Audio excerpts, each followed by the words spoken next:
before we just start to naming the hero, we need to understand that there are like two biggest factor of the patch. Number one is the most broken item is this one, Blade Mail. This item does so much damage and it enables you like early fight. So this is the best item of the patch. So number one is Blade Mail, and number two is they didn't change of how map looks. What does that mean? It means map is still really big. So right now S tier heroes are like all around like these two factors. Either you play with the Blade Mail or you are good against Blade Mail. And on top of it, you should be able to play big map. Based on what I said, you need to bring 3 laners that's really good with the Blade Mail. Number 1, X. Number 2, Undying.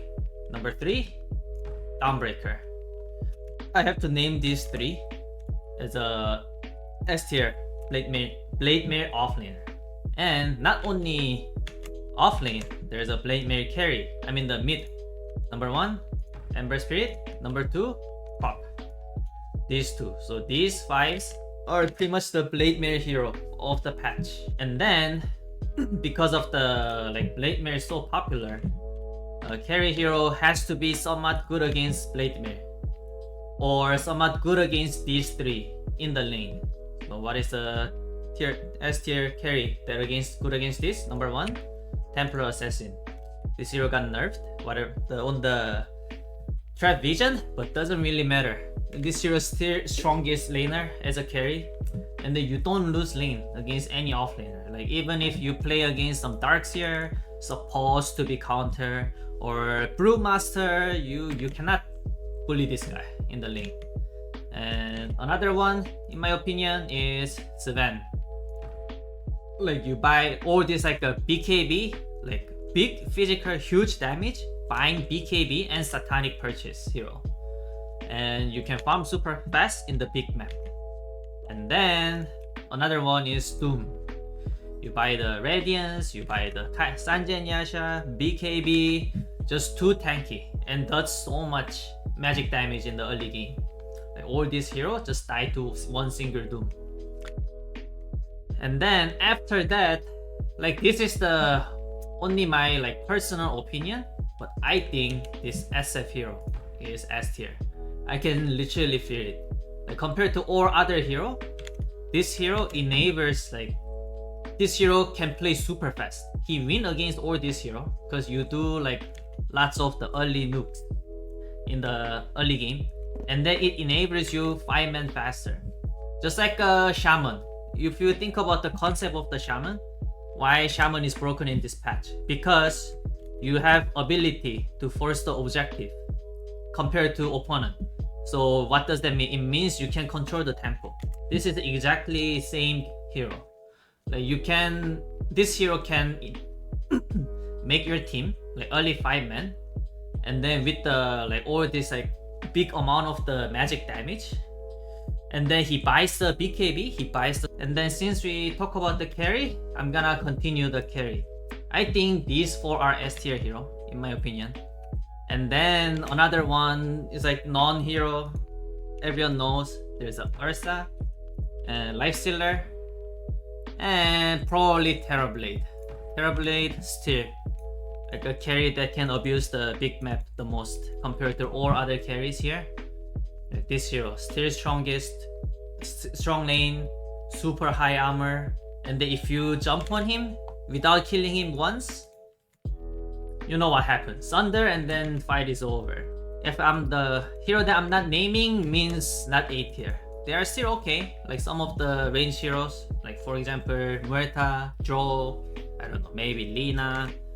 Those are okay, but they all die to one Blade Mail. Let's continue with the, I think I am done with the carry per. You just need this 7 hero. You play this 7 hero, you can get the 16k MMR. Let's move to the mid hero. Then what's good? Another S tier hero from the mid. I think I have to name this hero Monkey King. Why? Because you are good against Blade Mail. Same as the other reason. You jump on the Monkey King, you don't kill him, you know what's happening. He turns around with the Jingu, stun, or you have like this big what is called that? What is his ultimate? Wukong command. Yeah. Or this hero, Blade Mail hero cannot fight on top of the Wukong. So this hero is still amazing. Shard didn't get nerfed, nothing really get nerfed on the Wukong, I mean the Monkey King. And then after that, there are I think 2 more heroes. Number 1 is Puck. This hero is like giga broken, especially in Puck. You know what's happening. When you play against Puck and your team doesn't have catch, you know it's a free lose. Like this hero does so much damage and then so hard to kill, and then it has a lot of control. And then probably this is like I would say a little bit debatable. It can be S tier, it can be A+. I would say Storm Spirit. You buy the Kaya Sanj, you have like 2 to 3,000 HP. If you don't kill him, you know how much damage he's gonna do in the fight. If you look at all these heroes, like hero that does a lot of damage and also abuse the big map and then scaling like a monster. Just because like this Qua, Puck, Storm, Embers are so popular, I think Dragon Knight is somewhat okay hero actually. This hero is pretty good against the Blade Mail too. You jump on the Dragon Knight and then you have a support that can back him up, then it's a strong hero. And after that, random SF, I would say some random Kunkka, random Leshrac, but these are not so important I think.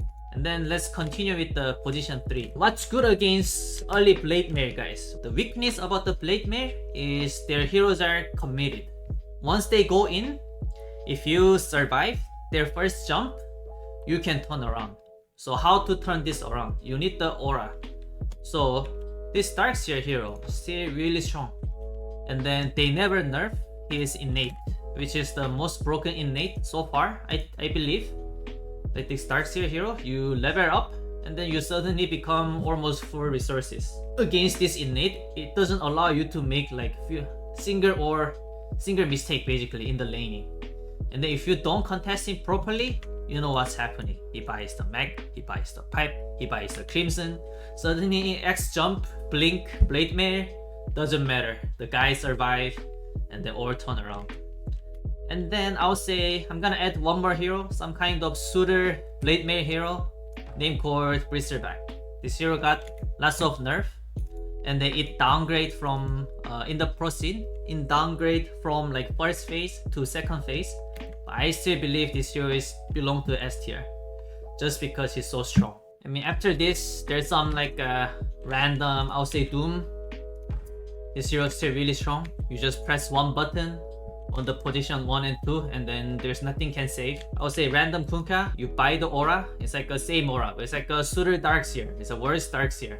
Brewmaster, random Centaur, and random Beast, random Pangolier. I believe like a more left here are better than the right side goes. So it's like Doom should be way better than Pango as an offlaner. That's what I meant. Let's go to the position 4 and 5. It's my comfort zone. This one, for sure I know what's the best position for. Number 1, Batrider. This hero is so annoying guys, so annoying. There's no position 5 that beat him in the lane. You catch enemy on the map, you initiate, also you farm super fast with your Firefly, and you scale like a monster with the new changed Aghanim. Now the range is like super long, it's like 650. The range is like super far, it's like this. So far guys, literally so far. And number 2 S tier, position 4, everyone knows the Shadow Shaman. Perfect to play on the big map. It provides all kind of control that you need in the team fight and in the team draft. And also all kind of objective forcing ability. Just one single this ward can take the Roshan, can force the tier 2, can force the high ground. You can do everything with this pair. And then there's one more hero I have to add up. I am not sure like 100% about like this S tier, but there's a A+, and this A+, name called Shadow Demon. This hero, I can feel this hero's presence more and more Like this hero is like so good against all these blade main hero. Single button, boom, disruption to save, and then after that you press ultimate. So like this X, even you have BKB, the moment you blink in, you cannot get out. Same all these like blade main heroes, the moment you jump in, you cannot get out against SD. And after that, not so important, like there's gonna be some A tier random range position 4 hero name called like Dark Willow, maybe Windrunner. These are not so important, to be honest. Some random Bane, you know, all this like a range position 4 hero that's enable all this melee position 3. If you look at the position 3 heroes, literally everything is melee. So you just generally as a position 4, you want range hero that can lane well with these melees. And then maybe, you know, have some buttons to press. And now let's go for the S tier. Number 1, Warlock. This hero never lose lane. And then you jump on the core, Warlock has heal, Warlock has rock, Warlock has fatal bond. And on top of that, this hero still the fastest support that brings all kind of tempo. Like you get the level 6 around minute 7 to 8, suddenly your entire tier 1s are falling. They nerfed the fatal bond, however, this hero's biggest strength is actually this face it with the early golem that takes entire tier 1 and then enabling all these cores. Basically you open the map for the cores and then these cores have space to farm. You win the lane, open the map. Next one is Naga Siren. Not super strong compared to Warlock in the laning, however the best support hero that can play the big map and the best support hero to save. Or this like a blade main hero, they jumps in, you press the song. Basically when you play against Naga, you have to imagine you are playing against 5 Aeon Disc, providing all your teammate Aeon Disc, like a best teamfight support I think. There's one more S tier hero, name called Bane. Yes, this hero is really strong because you can win lane against all this like position 4 hero. Especially this hero is so good against Batrider and Shaman. This hero is like so good. You have like you wins. This is actually hero that you wins the trade, and then you have a save, and you also have a night vision to play the big map. If you look at all the S tier hero that I named, besides the Warlock, like these heroes are specialized on playing the big map and have the saving spell. Like this is the key. This is the key of the meta right now. You play the big map and you have a saving spells. After that, I'm gonna move to the A tier. Just because all these position 3 heroes are melee and strength hero, most of them. So I have to name this hero Undying. Yeah, I put this Undying as an A tier because this hero kinda feels bad playing the big map.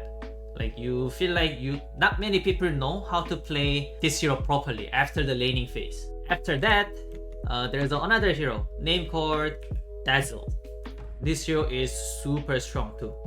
The only counter I've met so far is this one, X. This hero is only bad against X. That's it. Like look at the chorus.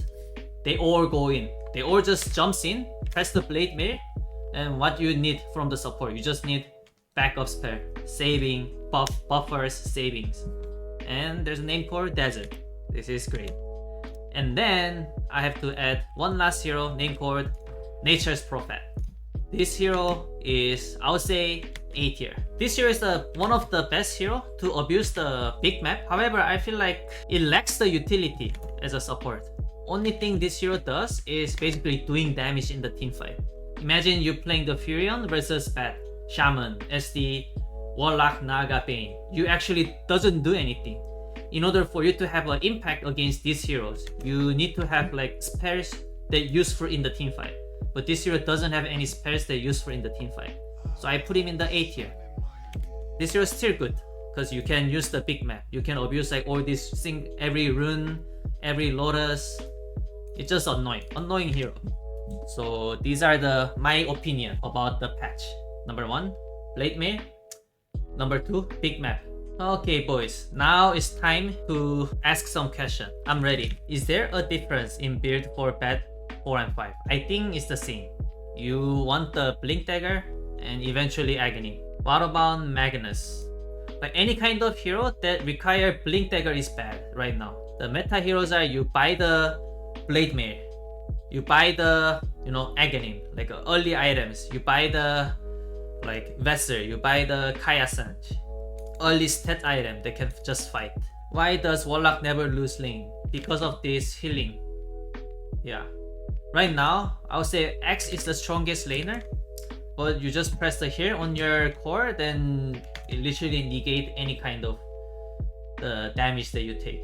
And then you have a Fatal Bond, which is you can never trade against. So you have a like really good trading spell and you have a healing. This is also really good trading spells too. It's like a Iron Share. It does damage AoE. Why people pop position 1? Because it's a Blade Mail hero and then it does lots of damage in the team fight. So you do what carry needs to do. You do like it. You scare with the magic damage later on, and you buy the Blade Mail. What about SD as a 5? I think you don't punish enemy offlane enough. I think that's the big. I think it matters a lot. It matters a lot. I understand that offlaners are generally strong in the laning, but you don't want to let him feel like he has so much freedom that he can do anything. Then it's not so good. And I feel like SD gives enemy offlaner that kind of condition. For Batrider, which face it is better? Batrider, you get the magic damage. Yeah, I think you get this one. You fly first, and then you go in when it's about to be done. So it's like, yeah, it's like this. Then you do so much damage. So what makes Sven strong in this meta? Because first of all, map is so big, so you can never shut down this Sven on the map. Like he always gonna have a farm. And then after that, you have this broken innate that amplifies 30% more damage when you hit the stunned target. So amount of the damage that Sven does doesn't make sense. He's the by far best damage outcome carry right now. Among all other carries, he literally kills everyone. 20%, and then there's a talent, it says 10% more. And then this hero buys BKB, Daedalus, and Satanic basically. Yeah, so he's so too tanky. You don't care Blade Mail hero. You run in, you jumps in, turn on the Blade Mail, Sven just one-shot you. You just turn on the BKB and he just hits you and you die. You always play Ward face it on Shaman. I would say I think 80%, I think the big Ward, 20%, I think the chicken. Because most of case, big Ward is superior, but some cases you want to have a hit hex. Like for example, especially as a position 4, you just because laning is too difficult in offlane compared to safe lane, you kinda want to have like extra ability to help you laning or help you trading. Or let's say you are playing versus Lina, some enemy cores that's squishy. Then trapping those range cores are big impact. So it's still okay. The lots of snake talent. I mean the face it. What is easiest free MMR mid hero? I tell you, Kino Pain. This hero is so broken right now. Like it used to be like this Puck hero used to counter this Quap, right? Or this hero used to counter Quap hero. But with this Blade Mail, I'm seeing like lots of Quap actually winning this game or even winning the matchup. You just jump in front of the Quap, the Puck, and he cannot do anything. This hero only has like, I don't know, like 1000 HP maximum. And then Quap jumps in, you press all the button. The moment Puck press button, he kill himself. What enemy hero you hate laning the most? Wow, this one is good. This one is really good question. X. This is by far the most annoying hero to lane against. The triple ring of protection and then you just press hunger on me. I lose so much HP. So this is what I'm playing against.